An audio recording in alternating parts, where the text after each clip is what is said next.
Hello again and welcome back to my channel. I'm back out here in my local park doing another conditioning hike, and this time I am joined by my wonderful wife. Without her, I would not be able to follow my dreams, so she's going to be hiking a few parts of the trail with me, so she's out here doing some conditioning as well.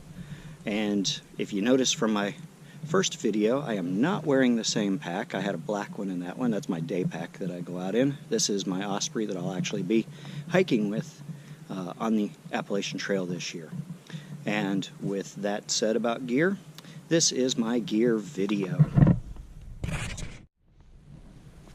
I also wanted to mention that it is much warmer out here today than it was when I was out here doing my first video last week.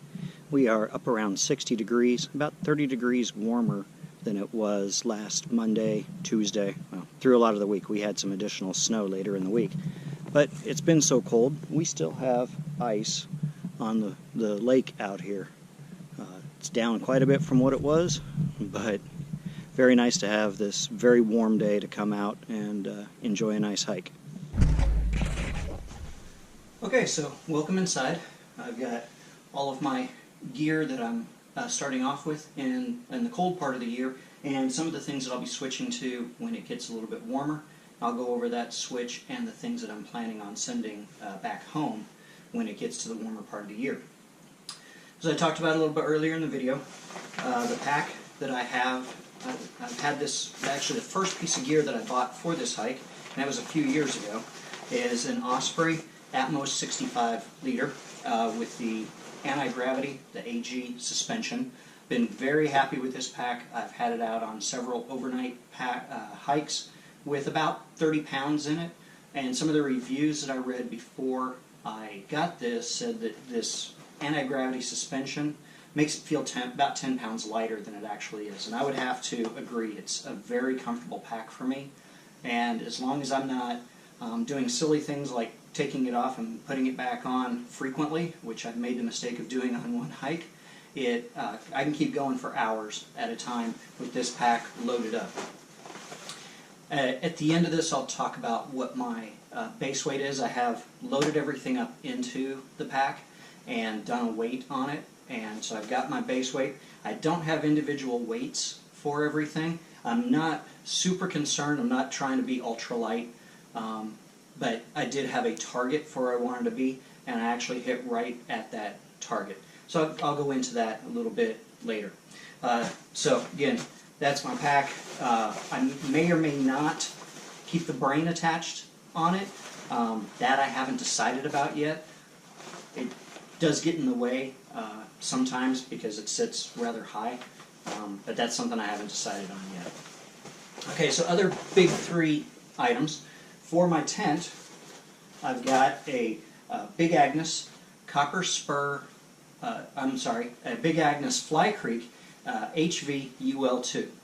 And I got the UL2 because, like I said earlier on, my wife's going to be hiking some of the parts of the trail with me, and this gives us space for both of us. And for the bulk of the trail where I'm hiking by myself, it just gives me a little bit extra room to have my pack in there, to spread out a little bit more, just a little bit more comfortable. I've had this out on a couple of trips, and it's a very comfortable tent. It does very well. Along with this has the tent and the rainfly inside it. I also have the ground sheet that's designed for it, and everything all together. This is actually a pretty light tent, not the lightest out there, but it's much lighter than the tent that I used to have, which was up around 5 pounds, and this is just slightly over 2 with everything all together.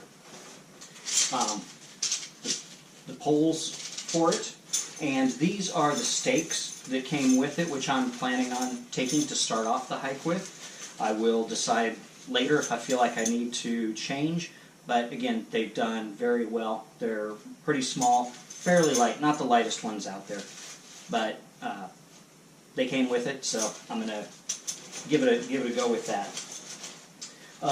Beyond that, the next part of the big three of things that the big three items is my sleeping bag, and this is a Mountain Hardwear Super Lamina 32 degree, I'm a pretty warm sleeper, so I think that a 32-degree bag, along with the Sea to Summit Reactor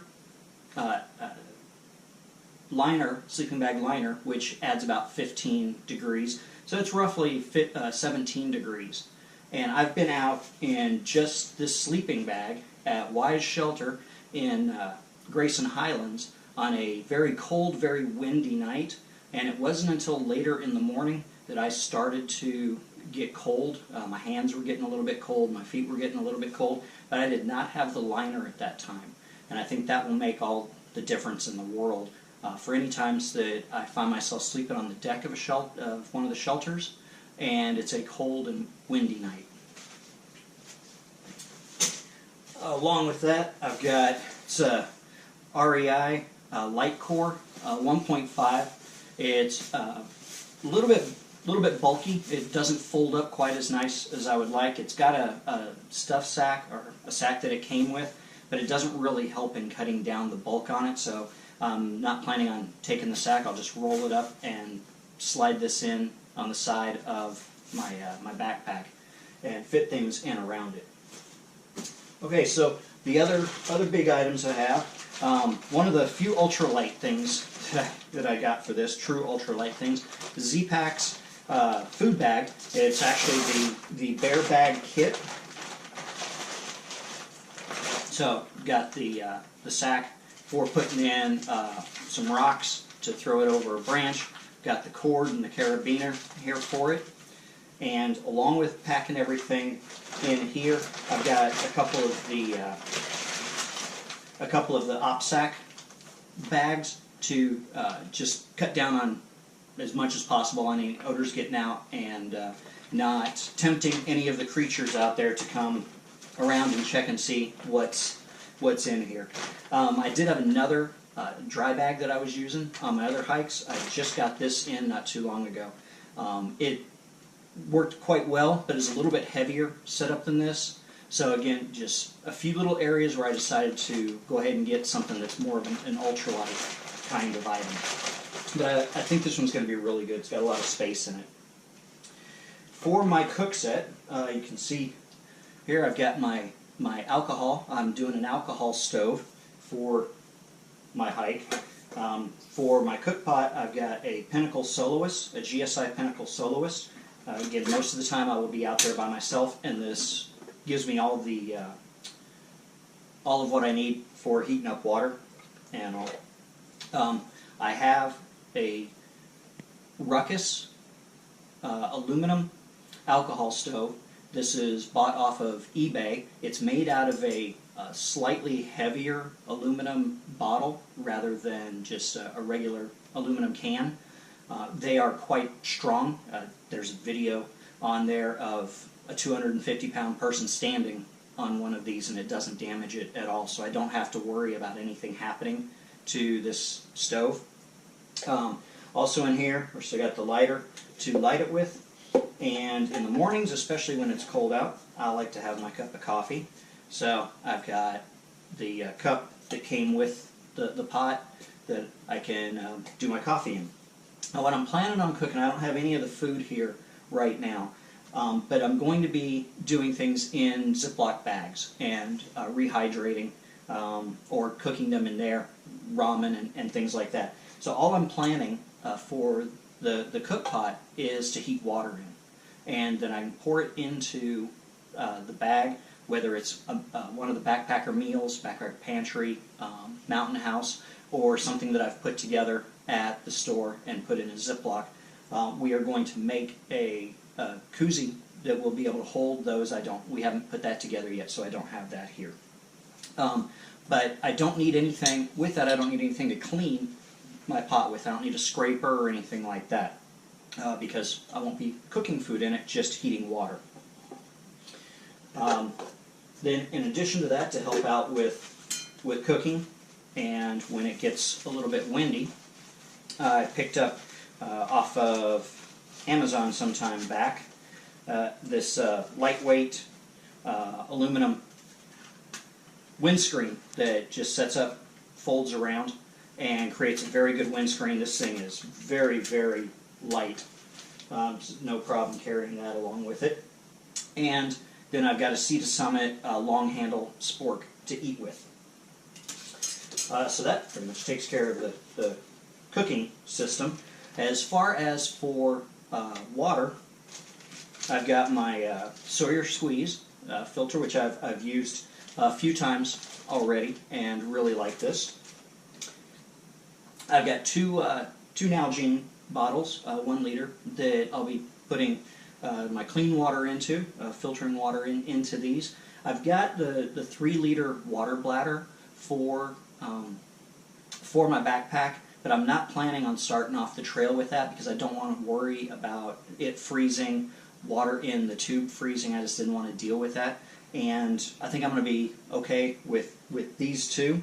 And this one here I actually got from a friend of mine who I met a few years ago, who hiked the AT, did a thru-hike of the AT in 1995. And he gave me this to take along on the trail and do some pictures and videos with. So, free to go. Here's the first image of the Nalgene you gave me. Thank you very much. For filtering water, for catching the water, I did have one of the 1-liter Smart Water bottles, but I haven't been real happy with that. It's a little bit too hard-sided, a little bit difficult to keep in my pack where I want it to be. So I just recently picked up, I haven't had a chance to really try these out yet, but I picked up these, an Evernew 1.5-liter collapsible bag to catch the dirty water into and connect to my Sawyer Squeeze to filter out. But when I got that, I also got a 600 milliliter one and a coupler to connect this to the Sawyer Squeeze to do back flushes with. So if for some reason I find that there's going to be an issue with water, I've got 2 liters of filtered water. I've got 1.5 liters of unfiltered water that I can carry, and if push really comes to shove, I can have another 600 milliliters of filtered water in this bag. So I think I'm going to be pretty good as far as all that goes. Let's see. Camp comfort item, or on the trail comfort item that I can pull out and stick down is, we got one of these fold-up closed foam pads to sit on. So makes it very nice, a little bit more cushion for something to sit on. Electronics bag. Now, I'm doing my video on GoPro. I've got an attachment. I'll show you my poles in a little bit. I've got an attachment on there. And I have the GoPro sitting on a Gorilla Pod. So that will be going with me. And I might take one of the selfie sticks. I'm not sure about what other additional items for that I'm going to take. And then I'm also going to have my cell phone with me and wearing my Fitbit. So I've got a little bit of stuff that needs to be recharged. So I've got an Anchor battery pack here. I've got the mini USB cable for that and the charging base.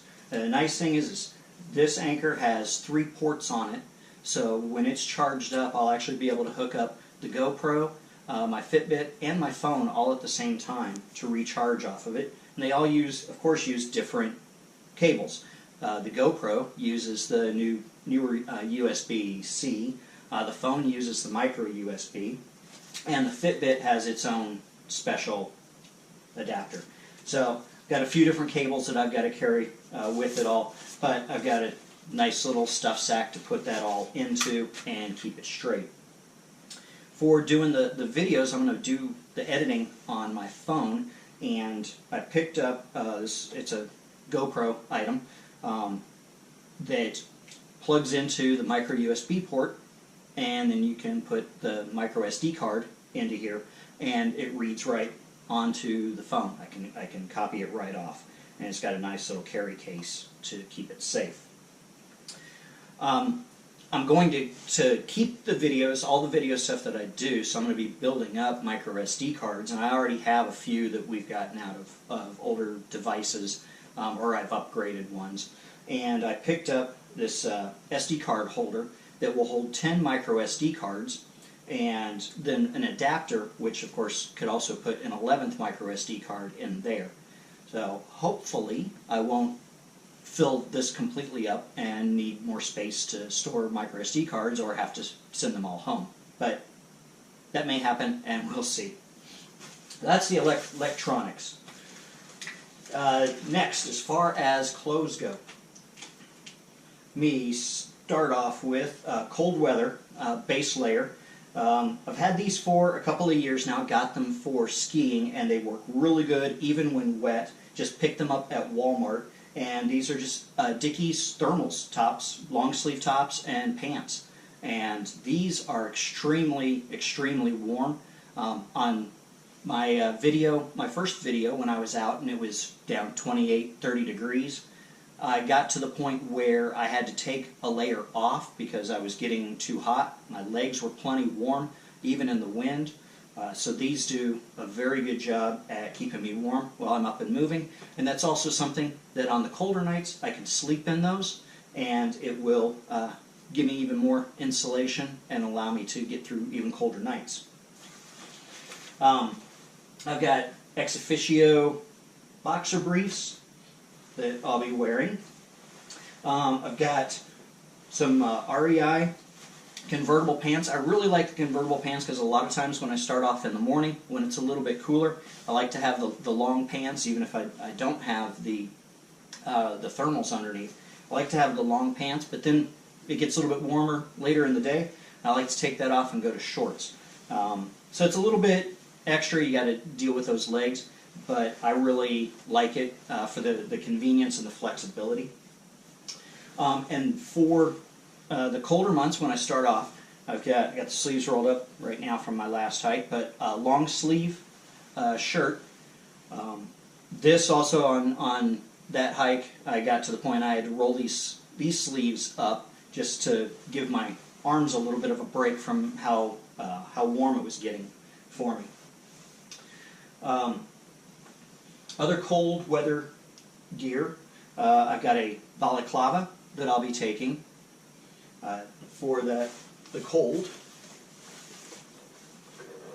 I've got a smart wool beanie that I'll be taking, and then I've got a pair of these black diamond glove mittens. These are the ones you've got open fingers, but if you need to, then you can turn it into a mitten. I may get a weatherproof overglove for this, just a lightweight shell. Haven't decided on that yet, but these are very warm. They've kept my hands very, very warm, no problems there. I've got a Patagonia Nano Puff. Again, very warm. This has become my, since I got it, it's become my go-to jacket this winter whenever I'm heading out somewhere, going to the store or whatever, and it's not extremely, extremely cold, or it's just a short trip that I'm taking. This has become the jacket that I tend to grab. For rain jacket, I've got this Mammoth jacket. This is very heavy, very warm. I started off in that first video, I started off wearing this, and by the time I actually got around to doing the video, I had to take this off because it was just so hot. This is going to be great for the colder months. I can keep this at the top of my pack. When I stop, I can grab it, throw it on, so I don't get too cold too fast. I don't cool down too fast. But unless it's really cold or really windy, this is just too warm to hike in. So I am thinking that when I switch to my warm weather gear, this is going to go home, and I'm probably going to look at a lightweight rain poncho, something like that. Also, when I switch to my warm weather gear, I've got short sleeve shirts that I'll be switching to instead of the long sleeve. Of course, the balaclava will go home. I've got lighter weight convertible pants for the warmer months as well.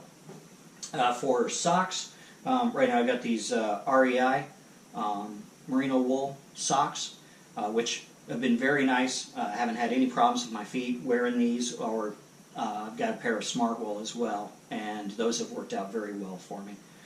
Really like these for hiking. Made the mistake of one time going out in cotton socks and just a 6-mile hike, and I almost had a blister, so it's very nice having socks like this. Starting off in the cold part of the year, I've been very happy with Merrells. My feet are very happy with Merrells in the wides, and so I've got Merrell Moab waterproof. They do get a little bit warm inside when it gets real warm outside, but I think for most of the days during the colder part of the year, this is going to be very nice. These are actually one of my brand new pairs. I have 4 pairs of shoes already set because I'm so happy with these shoes. I spent a lot of time in Merrells and never had any problems with my feet. So I've got 2 of the waterproof. I've got another pair that I've been wearing are fully broken in. These ones are going to get some use real soon to get them broken in. They don't need a lot. That's another thing I've been real happy with these Merrells, is they don't really need much break-in time. So got a pair that I'll be starting off with, just like these. And then when it gets to the warmer months, then I am switching to the Merrell Moab ventilators. A little bit lighter and easier on the feet in warm weather. They can breathe a whole lot better. And again, I've got a couple of these. So when one is wearing out, I can have the next pair sent to me along with the next set of clothes and everything else.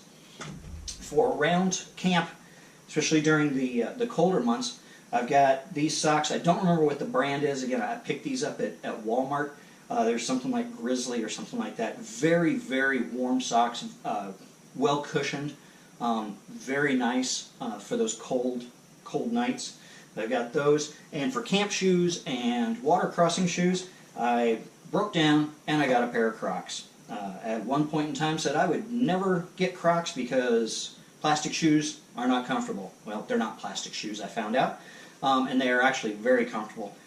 I've started just wearing these around the house as I'm running around doing chores and everything. Poles.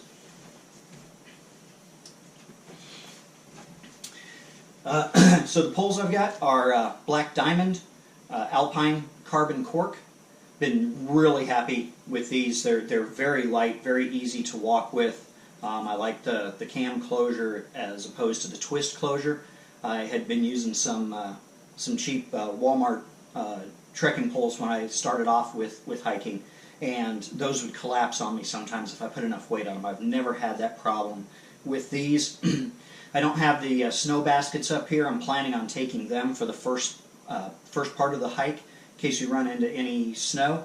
Always a possibility when you get out especially into the Smokies. Like I said, got the attachment. It's a handlebar attachment, but put it on the trekking pole so I can put my GoPro on here and use this as a selfie stick for while I'm on the trail. I've that opening hike, I didn't use this, I just used the Gorilla Pod, but the initial part of this video, I did have it mounted on here, 8-mile hike with it on there, and I couldn't even tell the difference in weight between the 2 poles. So very happy with that. So that is all of my gear. So what's it weigh? So I've packed everything up other than the clothes that I will be wearing on a daily basis. So the winter gear was packed into there, not the shirt and pants and all that, but everything else, and I am right at 25 pounds base weight, which is pretty much where I wanted to be, because then when I'm loaded up with food and water, that puts me in the 35 to 40 pound range, which is what I have been planning on as long as I've considered doing this trail. I figured 40 pounds was the max. Wasn't trying to go ultralight. Nothing wrong with that. It's great the people that are able to do that. I've put my gear together over several years, and that just wasn't something that was in the cards for me. Not really too concerned about it. Like I said, I've been out at 30 pounds, and it's been no problem. I'm going to be loading this pack up with up to 40 pounds and heading back out to that park and working on doing some hikes out there. Not a lot of elevation change out there, but I can get 26 miles in a day on the trails out there. So I'm going to be working on that. Again, got a late February start, so I've got a little bit more time to work on it, getting my conditioning up there. Got all my gear dialed in now. Just have to go out and get the food. So I will see you in the next video. Thank you for joining me, and I hope you're going to join me for the rest of my adventure. Bye.